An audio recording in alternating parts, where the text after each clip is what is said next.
से इस साधना में लगे हुए हैं। बिहार से पधारे हुए श्री सूर्य देव प्रसाद जी को मैं मंच पर आमंत्रित करती हूँ। 95 वर्ष सूर्य प्रसाद देव विशाल यात्रा का श्रवण करें। योगी जी सूर्य देव महाराज प्रसाद जी जोरदार कर्तव्य ध्वनि के साथ उनका मंच पर आमंत्रित करें।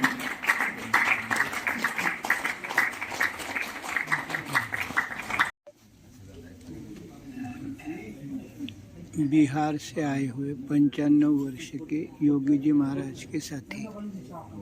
योगी जी महाराज के चरणों में शीश नवाते हुए और वात्सल्यपूर्ण मालती जी को अपना आशीर्वाद और प्रणाम देते हुए भगवती समान मेरे बच्चे और बच्चियों और मित्रों पर वचन देने में या बात करने में मैं बहुत कुशल नहीं हूँ, फिर भी आपका कुछ समय लूंगा और योगी जी के बारे में कुछ अपने बारे में कुछ बातें करूंगा। आप बिहार प्रांत के सारण जिला से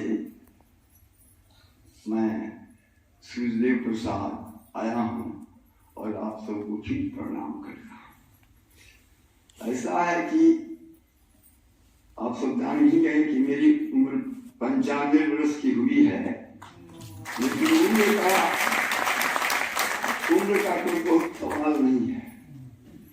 मैं एक सामान्य परिवार से परंतु संस्कृत माता पिता के घर जन्मा था और या मेरे परिवार का या इस उम्र के पीछे मेरे माता पिता की ही बात है, योगदान है। पिता भी हमारे करीब 90-92 वर्ष के होकर के गए, भाई भी 92-93 वर्ष के होकर गए, मेरी बहन तो आज से 5-7 वर्ष पहले पूरा 100 वर्ष पूरा करके गई और मैं 95 वर्ष का कर रहा हूँ और आप सबके आशीर्वाद से अभी ठीक चल रहा हूँ। आँख से नाक कान से सबसे थोड़ा असर पड़ रहा है, लेकिन अभी अखबार पढ़ लेता हूँ, साइकिल चला लेता हूँ। नहीं तो मेरा जीवन प्रभु की कृपा पर ही रहा है। मेरे जीवन में प्रभु की कृपा बार बार बरसती रही है। अगर मैं गिनती गिनाऊं तो उसका अंत नहीं या भूल नहीं है। जैसे मैं सदैव उनकी दृष्टि में रहा और मुझे मदद करते रहे हर जगह।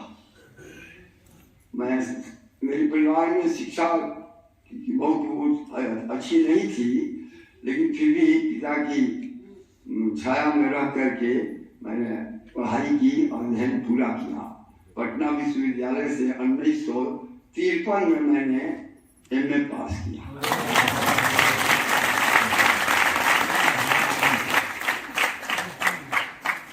माँ की कृपा ही रही कि मुझे 18 वर्ष की उम्र में मेरे घर में मेरी शादी हो गई और मेरी पत्नी जो मिली वह भी अत्यंत, जिसको मैं कह नहीं सकता वो अब नहीं है, लेकिन मेरा साथ दे करके मुझे इतना ऊंचा उठने में मदद किया।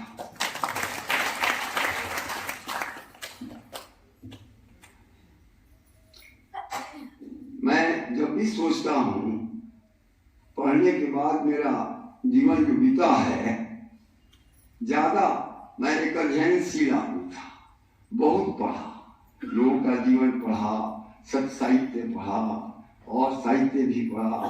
उसके बाद अन्य संतों से मिला, बहुत संतों से मिला। आपसे कहूँ हमारे यहाँ महाराज पथिक जी आया करते थे, स्वामी शरणानंद जी आया करते थे, उन लोगों से मिलने का इनका आशीर्वाद हमको मिलता रहता था। 1965 में एक दिन महाराज पथिक जी का सत्संग चल रहा था और योगी जी वहां पधारे। जो पथिक जी महाराज के साथ ही योगी जी आए और उसमें मैं भी उपस्थित था। योगी जी पथिक जी के कहने पर योगी जी महाराज ने अपनी बात कही और बात बड़ी जची भी, लेकिन बड़ी अटपटी लग रही थी। खाने से ताकत का संबंध नहीं है, पढ़ने से ज्ञान का संबंध नहीं है, पैसे से सुख का संबंध नहीं है।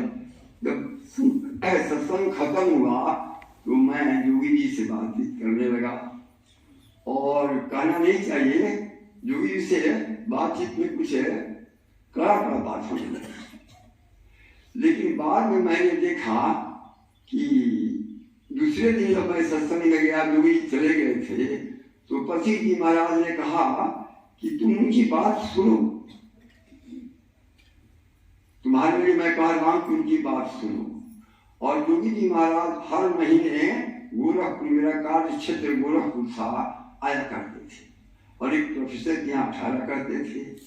जब दूसरे महीने में वे आए तो मैं उनके पास गया, और उसके बाद से जो उनसे मिला तो करीब 65 से लेकर के 95 तक मेरे लिए वो हर तरह से मैंने उनका प्रिय और उनका आशीर्वाद पाए हुए, मैं नहीं, मेरा पूरा परिवार, मेरा जीवन बदल गया, परिवार का जीवन बदल गया, मेरी स्थिति बदल गई।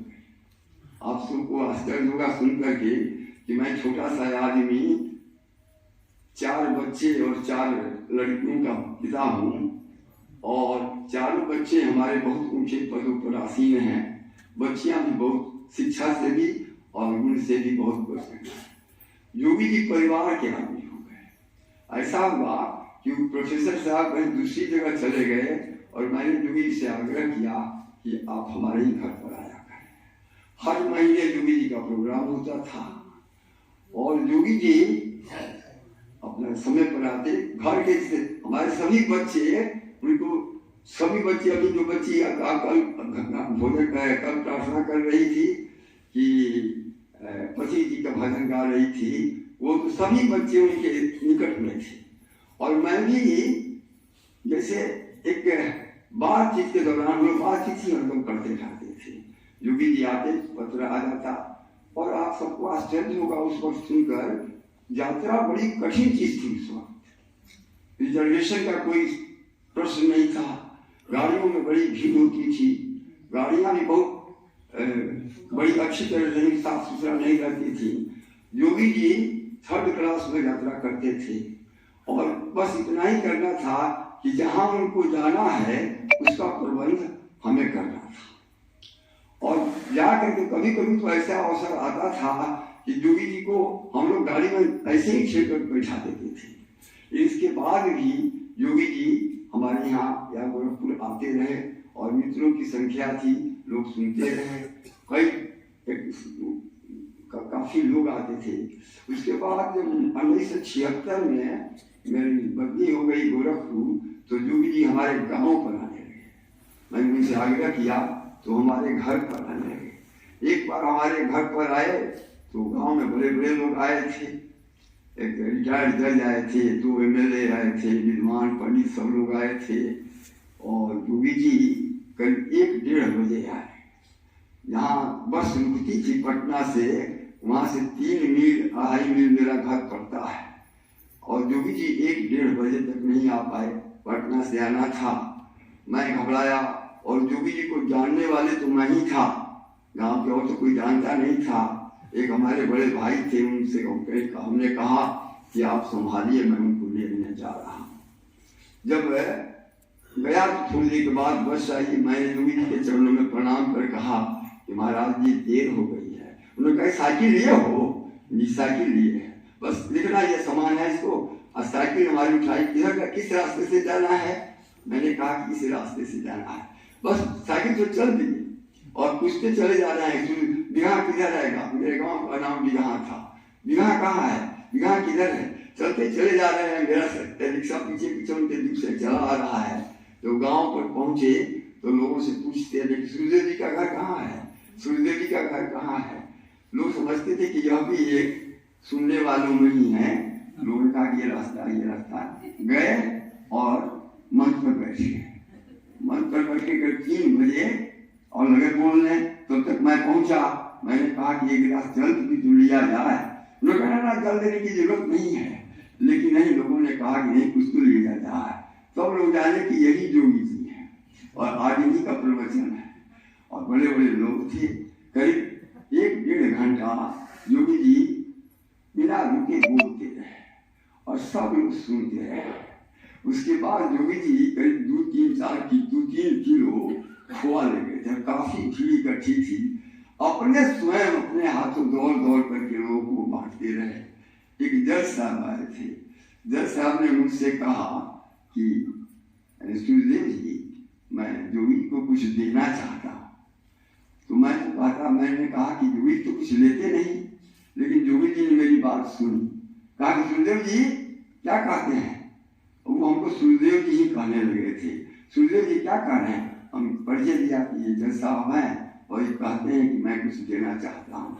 इस पर योगी जी तुरंत, मैं किसी से लेता नहीं, मैं उसी से लेता हूँ जो मेरी बात मानता है। मैं किसी से लेता नहीं, मैं उसी से लेता हूँ जो मेरी बात मानता है। जज साहब चुप रहे। उन्होंने कहा कि आपकी बात हमको बड़ी अच्छी लगी है और मैं चाहता हूँ कि आप हमारे घर पर आए दूसरे दिन। तो दूसरे दिन तो कुछ दिया उन्होंने, योगी जी ने रख लिया। और उसके बाद हम लोग दूसरे दिन वहां से 1.5-3 मील घर पड़ता है, 3 का बाद तो 5 किलोमीटर घर पड़ता है। योगी जी साइकिल चलाकर पीछे एक आदमी को बैठा कर सड़क से हम लोग जज साहब के घर पर गए। वहां रहे, बातचीत हुई। वो जज साहब छपरा में राजेंद्र कॉलेज के सेक्रेटरी थे। वो छपरा में बुलाने लगे और योगी जी का केंद्र छपरा में खुल गया। तो राजेंद्र कॉलेज के जो प्रोफेसर थे, बड़े नामी व्यक्ति थे, भोला प्रसाद सिंह, वो वहां आए और उन्होंने जब योगी जी की बात सुनी तो एक एक अक्षर का अनुकरण करने लगे। 1.5-2 किलोमीटर दूर सरयू का, गंगा का नदी के पानी है, वहां नहाने जाते और समूचे यूनिवर्सिटी के लोग समझने लगे कि ये एक साधु टाइप के आदमी हो गए। लेकिन उनको उनकी बाद में कांत हो गया। योगी जी को पहले बार इतना दुखी हमने देखा था जब भोला बाबू की हत्या हुई थी और उन्होंने छपरा जाना छोड़ दिया। बाद में जज साहब ने फिर आग्रह किया कि नहीं आइए, तो आते थे, छपरा जाने लगे थे। तो इस तरह से हमारे जीवन में ईश्वर की कृपा तो रही ही, योगी जी की बड़ी कृपा रही।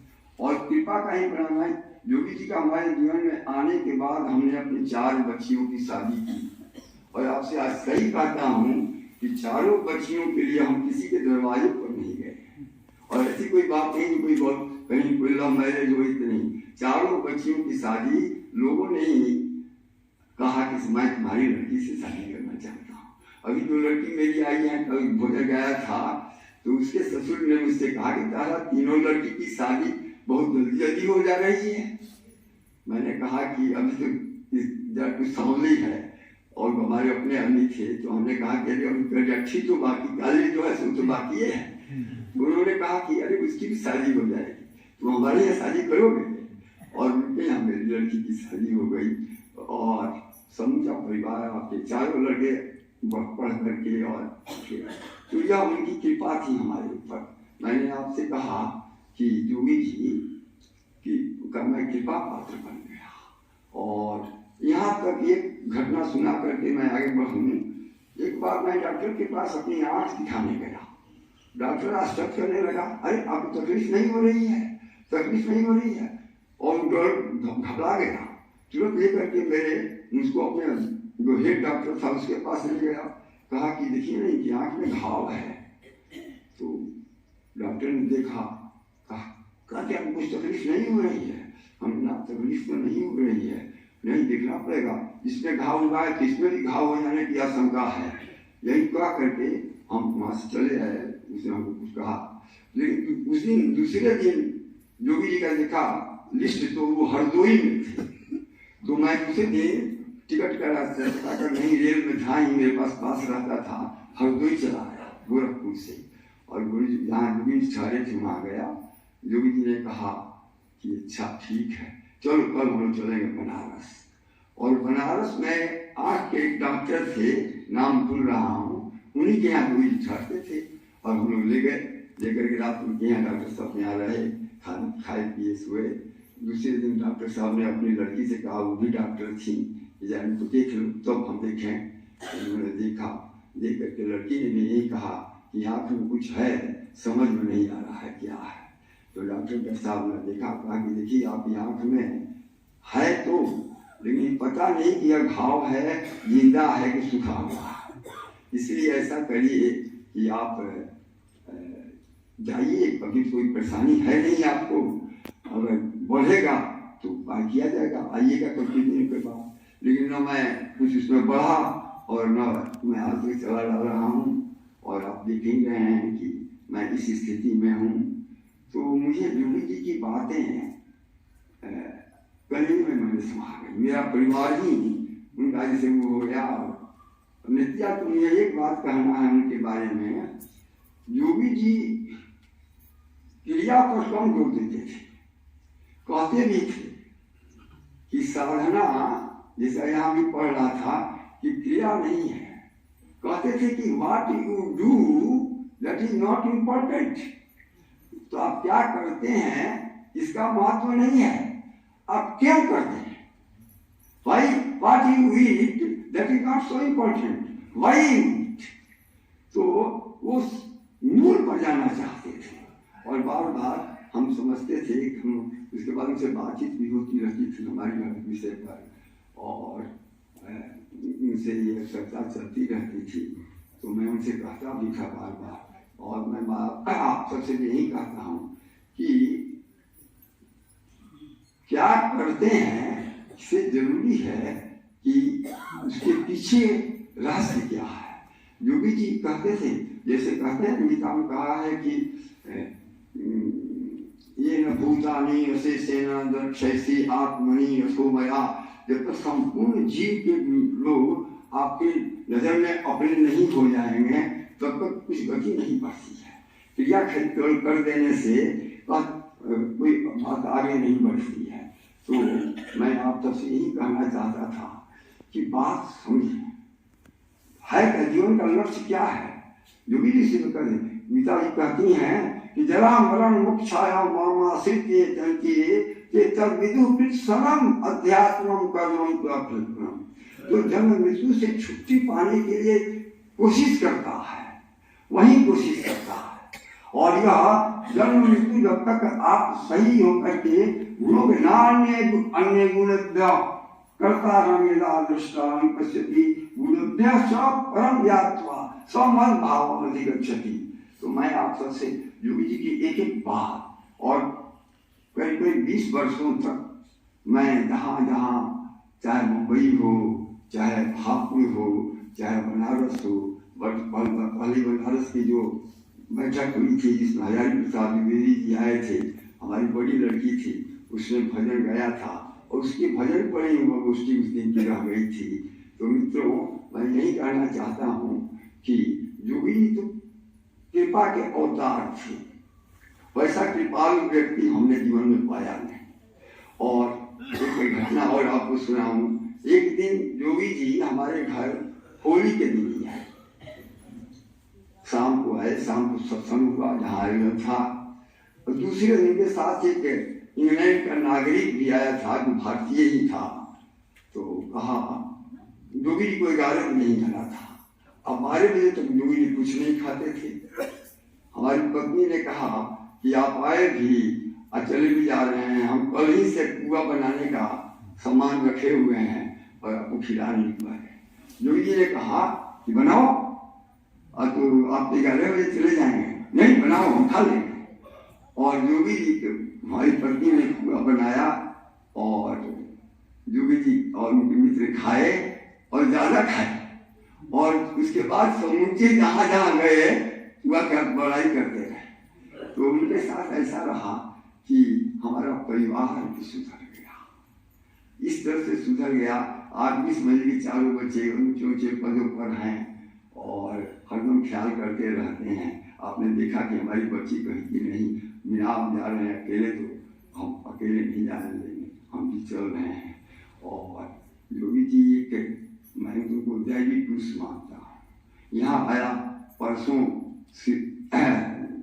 श्यामा जी ने जो अपना प्रवचन दिया या जो अपनी बात कही, वो बात उनको योगी जी का, जैसे मैं क से लेकर हद तक की बात उन्होंने कही, योगी जी का पूर्ण दर्शन उन्होंने कहा। उनके प्रति मेरे मन, श्यामा जी के प्रति भी मेरे मन में श्रद्धा जग गई कि पकड़ा है, हाँ पकड़ा है। उन्होंने पकड़ा है। मैं यहाँ ऐसा था कि करीब 10-15 वर्षों तक मैं इस आश्रम से कटा रहा, इस कष्ट में कटा रहा कि योगी जी चले गए।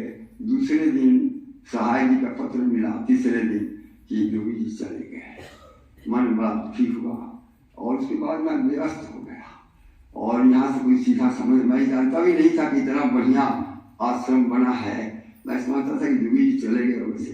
लेकिन ये अभी जो आप प्रार्थना सुना रहे थे वो हमारे मित्र हैं और वो हमारी किताबों, योगी जी की पत्रिका हमारे यहाँ जाया करती थी, तो उन्होंने पत्रिका पढ़ी और उनके जीवन में परिवर्तन आ गया। आपको सुनकर के आश्चर्य होगा कि इनके हार्ट का ऑपरेशन हुआ है, एंजियोग्राफी हुआ, उसका ऑपरेशन हुआ और उस ऑपरेशन के बावजूद भी अब इतना अच्छा हो गए। जो आदमी सप्ताह में कभी जल्दी स्नान नहीं करता था, रोज सुबह शाम नहाते हैं, कई कई दिन साइकिल चलाते हैं और जीवन हम लोगों का एक तरह से इनका जीवन भी आदर्श हो गया है। तो मैं यही कहूँगा आप सबसे कि योगी जी के विचारों को समझ कर और उनके भीतर जाने का प्रयास किया जाए और जीवन अपना उस रास्ते पर चले। कृपालु भगवान को मैं अगर गिनती गिनाऊं कि भगवान की कृपा हमारे पर कितना बरसी है तो उसका कोई अंत नहीं होगा। यह जीवन उनकी कृपा पर ही चल रहा है और कितने दिन तक चलेगा या ठीक से चलेगा इसका पूर्ण विश्वास है और मन में एक तरह की निश्चितता रहती है। योगी जी ने मुझे ही नहीं बदला, मेरे परिवार को ही नहीं बदला, समाज बदलने की बात है। मैं इतनी बात कर 95 वर्ष के सूर्यदेव जी। अपनी दिनचर्या माता जी कह रही है। मेरी दिनचर्या सुने में आप ऐसा है कि सुबह 3:30 बजे 3:40 तक मैं नहा लेता हूँ, चाहे ज़्यादा हो चाहे गर्मी में, क्या 3:40 में मन में ये भाव है कि 3:40 से ब्रह्म वेला शुरू होता है और योगी के साथ रहने का आशा जाकर मैं नहा लेता हूँ। नहा करके कुछ आसन प्राणायाम करता हूँ, उसके बाद थोड़ी देर ध्यान पर बैठता हूँ। 5 बजे ठीक टहलने निकल जाता हूँ, 3 किलोमीटर के करीब टहलता हूँ। उसके बाद आता हूँ तो गांव पर अकेले रहता हूँ। आप सब आश्चर्य करेंगे कि 5 बच्चे 5 बच्चियाँ कौन आदमी हमारे परिवार में है, मैं अकेले रहता हूँ। सभी अपने में कोई कहीं कोई दुर्भाव नहीं है। गाँव मुझको बड़ा प्यारा लगता है। तुमको जितना काशी प्यारी, मथुरा जितना प्यारी है, मुझको अपने गांव की धरती उससे ज़्यादा प्यारी है। और गाँव में एक वातावरण पैदा है। ये जो संत लोग हैं ये हर रविवार को एक सत्संग टाइप का होता है, एक और सत्संग होता है, इस तरह से वातावरण। और मेरे पास बहुत साहित्य है, हर तरह का साहित्य है। मैं कई अल्बानियों का किताब मैंने जोड़ा है, पढ़ा भी है, तो उसमें व्यस्त रहता हूँ। माता पिता की तरफ से दिया हुआ खेती गृहस्थी का सामान है। उसके बाद कहीं जहाँ सत्संग होता है कहीं चला जाया करता हूँ। मैं समूचा देश, भारत का कोई राज्य नहीं है जो 2 बार 3 बार न घूमा हूँ, केवल कश्मीर को छोड़कर। कश्मीर में जा नहीं पाया इसलिए कि जब जाने की बात सोचता था तो वहाँ आग लगी रहती थी और अब जाने का अवसर आया है तो जा नहीं पाता। लेकिन तो साहित्य का अध्ययन करता रहता हूँ, कुछ लिखता पढ़ता रहता हूँ और आप सब देख ही रहे हैं। अब समय की प्रतीक्षा है, जितने दिन तक माँ रखेंगी, जितने दिन पर उसकी कृपा होगी। पेंशन ले रहे हैं 35 साल से 95 के और कितना रेलवे का पोस्ट होगा कि रेलवे में होंगे। आप पेंशन ले रहे हैं रेलवे की। आ रहा हूँ मैं कर जाऊँ दादा जी है।